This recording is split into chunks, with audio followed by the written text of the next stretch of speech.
Oke. Pagi semuanya. Pagi, Bu. Oke, bagaimana keadaan kalian semua? Baik, Bu. Oke, untuk memulai pelajaran hari ini, sebelumnya kita berdoa dulu. Dipimpin oleh Bapak Bapak. Teman-teman, mari kita berdoa menurut nama hari Kristen masing-masing. Berdoa mulai.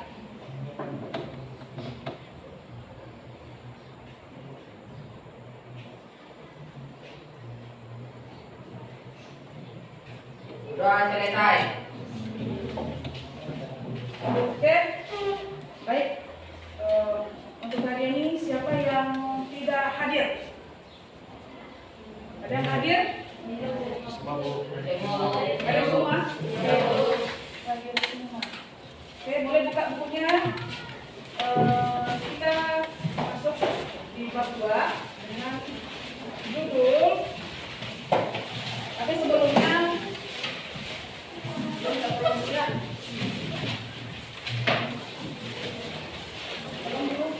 dua orang untuk menempel. Dua orang menempel. Kira-kira.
Indonesia pada masa penjajahan sampai bangsa penjelasan kebangsaan. Sebelum ini masih ingat tentang ASEAN?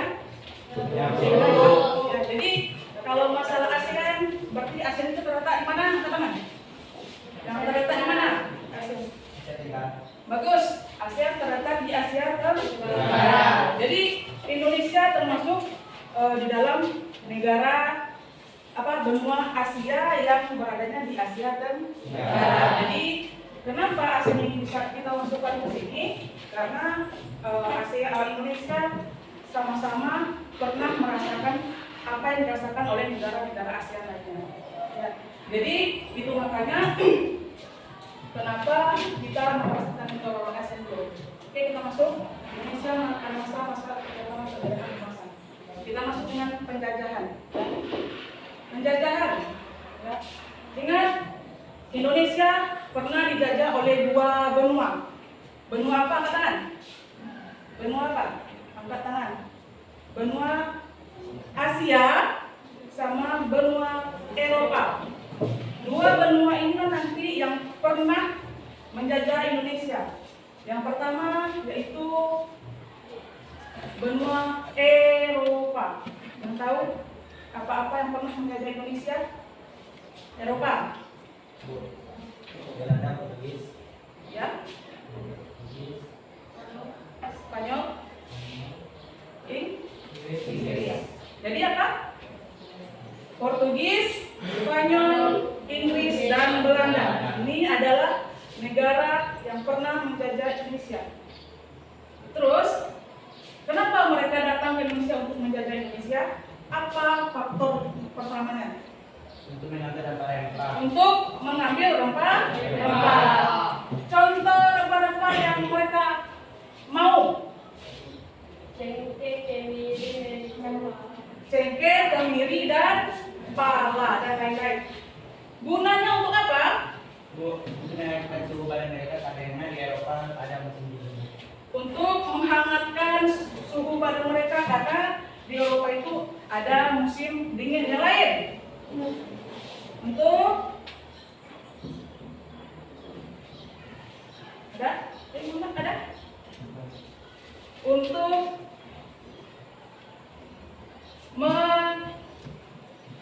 meramu masakan, untuk bumbu-bumbu masakan, itu ya. Terus untuk buat obat-obatan, dia juga, ya. Oke, jadi itulah 4 negara yang datang ke Indonesia untuk menjajah Indonesia yang awalnya, ya, yang awalnya mereka nggak menjajah tapi malah mencari rempah-rempah karena di negara Eropa, ya, di negara Eropa mereka susah mendapatkan rempah-rempah, ya, karena apa? Karena kota penjual rempah-rempah tersebut, ya, dikuasai oleh Turki Ismani. Oke, paham ya? Ya, jadi untuk itu dulu kita lanjut, ya, tapi sebelumnya berhitung dulu dari sini satu. Jadi diingat nanti ya nomor-nomor yang kalian sebutkan. Ingat ya. Sampai 5 ya. 1, 2, 3, 4, 5. Lanjut. 2, 3, 4, 1, 2, 3, 4, 5, 1, 2, 3, 4, 5, 1, 2, 3. 4. Jadi ada yang 4 terakhir. Jadi nomor yang pertama ketemu dengan yang pertama. Ya, nomor kedua begitu seterusnya. Ya, jadi nomor kelompok 1 di sini ikuti nomornya ya. Kelompok 1, kelompok 2, 3, 4, 5, 6. Boleh silakan?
kalau misalnya kamu dapat biru, berarti kamu bahas soal warna biru.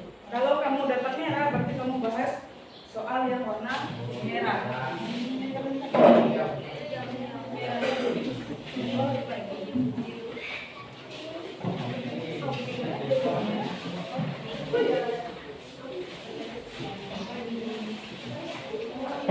Oke, sebelum itu kita pakai dulu ya identitasnya kepala masing-masing.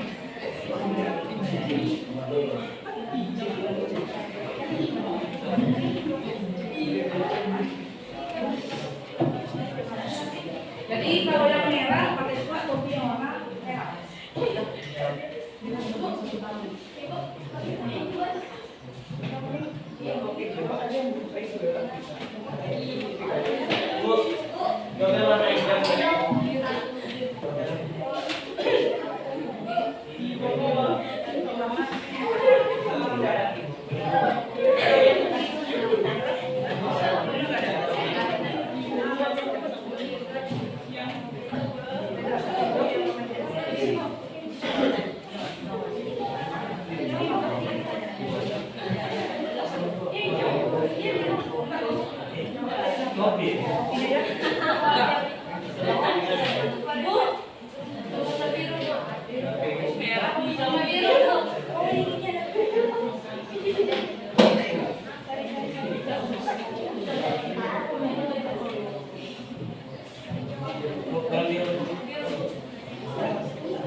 Jadi yang topinya sesuaikan dengan topi sesuai dengan jawab soal ya.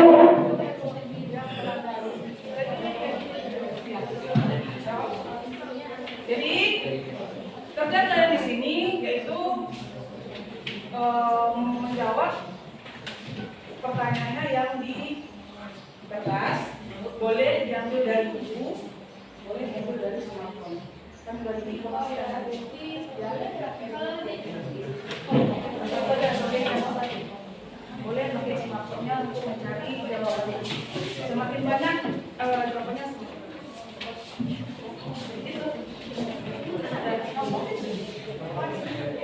ada jawabannya langsung di kertasnya. Tidak di sini. Ya, situ boleh dikerjakan situ. Jadi satu ini dengan mereka ini itu nggak boleh sama ya. Jadi kamu kena sendiri, kamu kan nggak sama ya, boleh dapat dari sini. Boleh sama boleh juga harus. Oke? Kasih waktunya 15 menit untuk boleh belajar.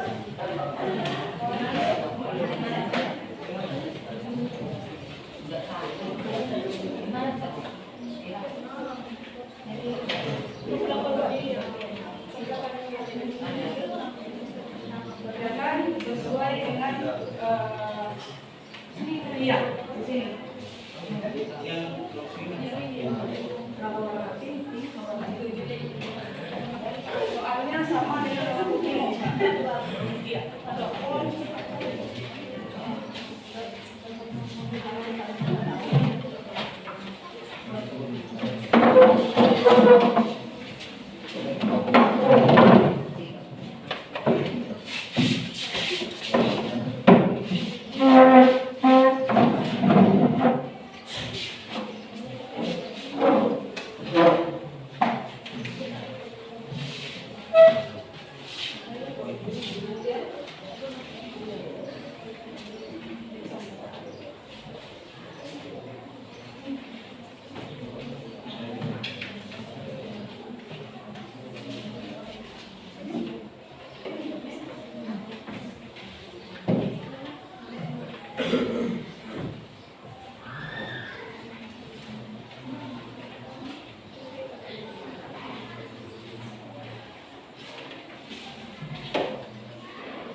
Selesai? Ya, Bu.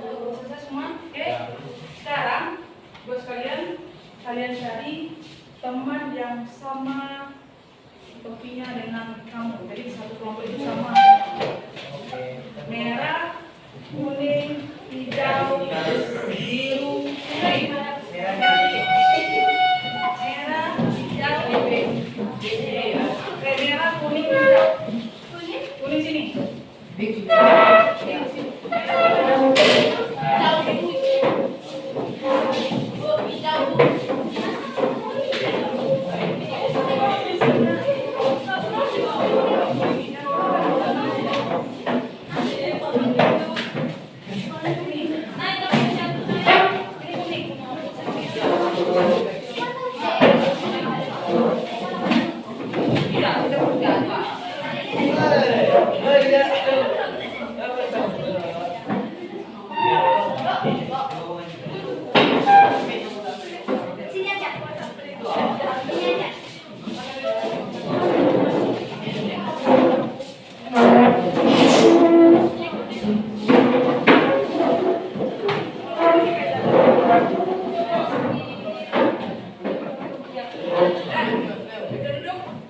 Jadi sekarang kamu cocokkan dengan teman satu kakak denganmu, kamu cocokkan, kemudian kalian bisa tahu apa inti dari pertanyaan tersebut. Jadi kalian cocokkan semua pertanyaan kalian kumpulkan, ya. Jadi nanti ketika kalian setelah kalian kumpulkan dari sini, nanti kalian informasikan ke kelompok kalian yang pertama tadi. Ya, jadi kalian cocokkan, kalau masih ada kurang tambahkan, ya. Boleh didiskusikan. Didiskusikan semua jawabanmu dengan kelompok.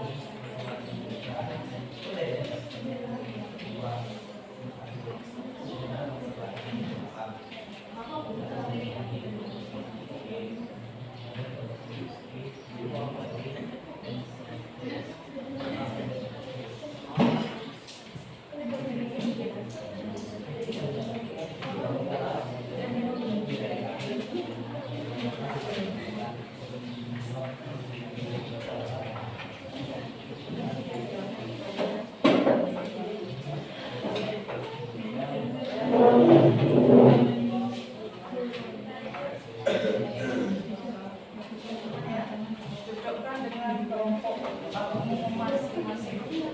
Jadi bisa kamu informasikan ke semua kelompok.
Sudah?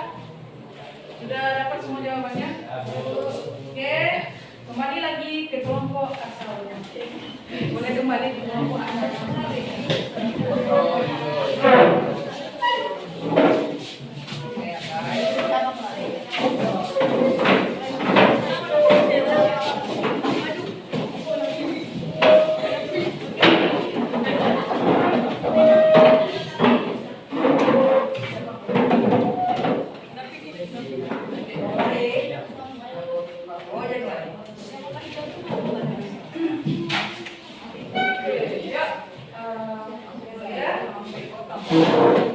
Kalian, tugas kalian menginformasikan semua yang masing-masing kelompok ini menginformasikan. Jadi si Helsi boleh membacakan apa yang dia dapat dengan pertanyaan yang dia dapat dan jawabannya. Begitu juga nanti pokoknya satu kelompok itu harus nanti bisa menyimpulkan satu orang menyimpulkan semua materi yang ada di dalam. Ya, jadi itu makanya kalian menginformasikan semua yang kalian dapat. Jadi nanti bisa kalian kumpulkan dalam satu. Habis itu dibuat satu kesimpulan dari semua materi. Dari semua materi. Oke ya. Jadi kalian menyimpulkan dari semua materi. Jadi informasikan dulu. Ya, kalian kasih tahu sama teman kalian materi apa yang kalian dapat. Ya, pertanyaan yang kalian jawab. Ya, nanti kalian simpulkan satu kelompok itu satu yang dari semua materi yang ada di sini.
bangsa-bangsa Eropa bisa datang ke Indonesia, ya. Yang pertama yaitu daya tarik Indonesia bagi bangsa Barat. Ada yang tahu apa daya tariknya? Angkat tangan. Angkat tangan, jawab. Ya. Langsung aja. Indonesia berada di wilayah tropis dan makanan yang turun memiliki kekayaan alam yang berlimpah. Salah satu kekayaan alam tersebut adalah rempah. Rempah dapat menjadi daya tarik kedatangan bangsa Barat di Indonesia. Karena bangsa Barat sangat membutuhkan rempah-rempah, sementara kejadian di Eropa sangat terbatas. Rempah-rempah bagi bangsa Eropa digunakan untuk mengamerkan makanan, bumbu masakan, dan obat-obatan. Ya, bagus. Jadi daya tarik pertama Indonesia orang Eropa datang ke Indonesia yang pertama yaitu ingin mencari rempah ke tempat asalnya. Karena apa? Karena di Eropa rempah-rempah sudah mulai berkurang atau terbatas. Kenapa? Anda tahu? Kenapa? Bu, karena jatuhnya kota Konstantinopel ke tangan Turki Utsmani. Ya, karena jatuhnya kota Konstantinopel yang berada di Eropa, yang mana kota Konstantinopel itu adalah tempat penjualan rempah-rempah terbesar di Eropa. Ya, jadi itulah faktor kenapa bangsa Eropa langsung datang mencari rempah-rempah ke negara asalnya. Ditambah lagi nanti karena mungkin jauh lebih murah, ya, jauh lebih murah kalau mereka langsung datang ke tempat asalnya rempah-rempah. Harganya ya, yang pastinya harganya pasti jauh lebih murah. Kalau mereka beli di Eropa mungkin dengan harga yang mahal sekali. Tapi kalau karena mereka datang langsung ke negara asal mereka, mungkin jauh lebih murah uangnya. Ya. Kedua, yang pertama itu daya tarik, yang kedua motivasi 3G. Ya. Motivasi 3G ini yaitu gold, glory, gospel. Ini yang selalu dianut oleh orang-orang Eropa untuk bisa menjajah negara tersebut. Ada yang tahu apa itu gold? Ya. Gold keinginan untuk memperoleh kekayaan sebanyak-banyaknya. Gold itu ingin mencari kekayaan, pastinya kalau mendengar kata gold berarti emas. Berhubungan dengan uang, ya pasti itu yang mereka tanamkan. Nggak mungkin kan mereka datang ke negara asal mereka tapi tidak tidak hanya mencari rempah saja, tapi mereka juga mencari kekayaan. Glory, ya. Glory ambisi memperoleh kejayaan satu bangsa. Ya. Glory itu ambisi untuk menjadi negara itu menjadi jaya. Ya, jadi ingat dimanapun negara-negara Eropa, ya negara-negara Eropa singgah, ya datang ke negara asli Eropa, mereka akan menjajah negara tersebut supaya diakui oleh bangsanya kalau mereka jaya di negara jajahan. Yang terakhir, gospel. Keinginan bangsa Barat untuk menyebarkan atau mengajarkan agama Kristen ke bangsa-bangsa di Asia, Afrika, dan Amerika Selatan. Jadi, kenapa mereka gospel? Jadi ingin menyebarkan agama Nasrani, ya agama Kristen, yang mereka mengakui kalau mereka pergi ke suatu negara, mereka harus menyebarkan agama Kristen. Kenapa? Karena mereka beranggapan mereka tidak menganut agama Kristen, berarti mereka tidak beradab. Ya, walaupun sebelumnya Indonesia sudah mempunyai agama Hindu dan Buddha, Islam pun sudah ada. Kan ya? Dan berikutnya revolusi industri. Revolusi industri apa? Ya, ya. Merupakan wilayah yang sempi menjadi gerbang masuknya rempah-rempah di Eropa. Jatuhnya Konstantinopel yang sebelumnya merupakan wilayah Revolusi industri.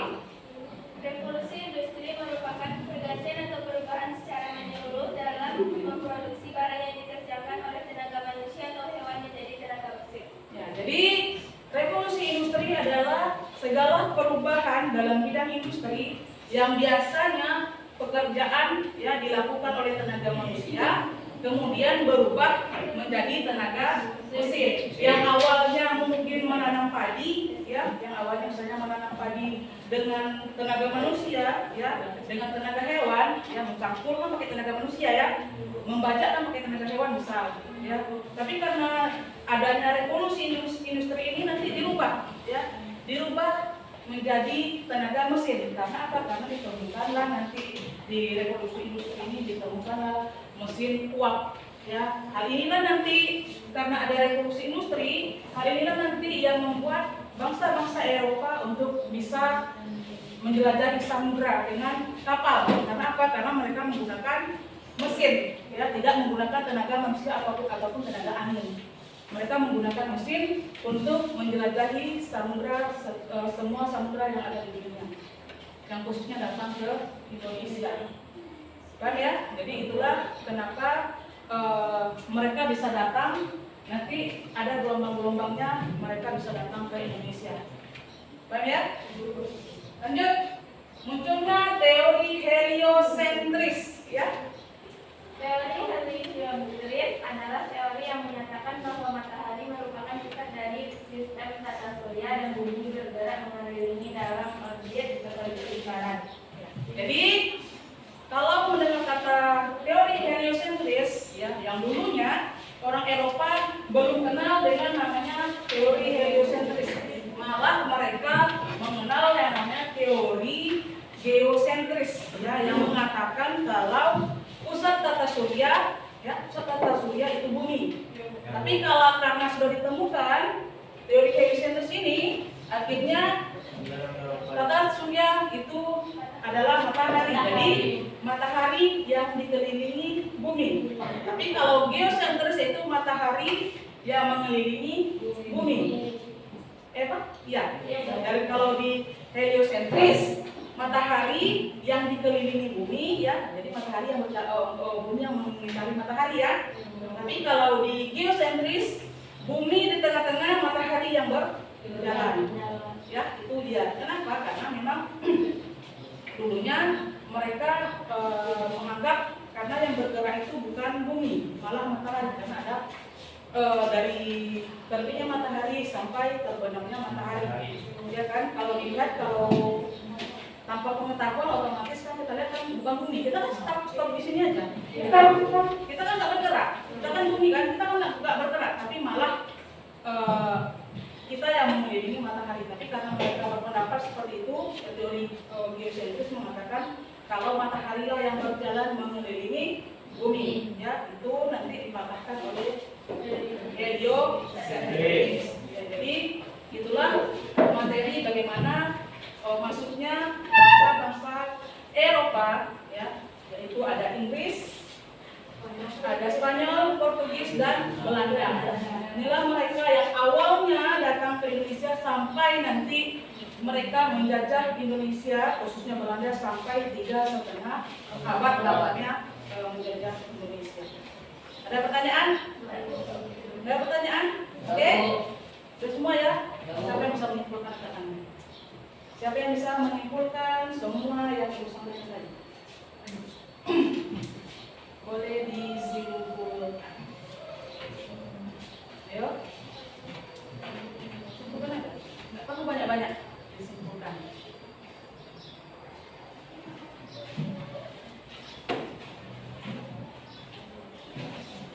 Sudah? Bisa menyimpulkan? Sudah ya, dari motivasi. Usah pakai bahasa buku, bahasa kalian sendiri mengungkapkan tentang semua itu. Ya pastinya kamu lihat ini kamu mampu. Ayo, yang bisa angkat tangan.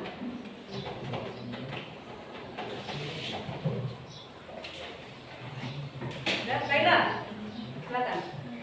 Tentang suaranya Kaila. Jatuhnya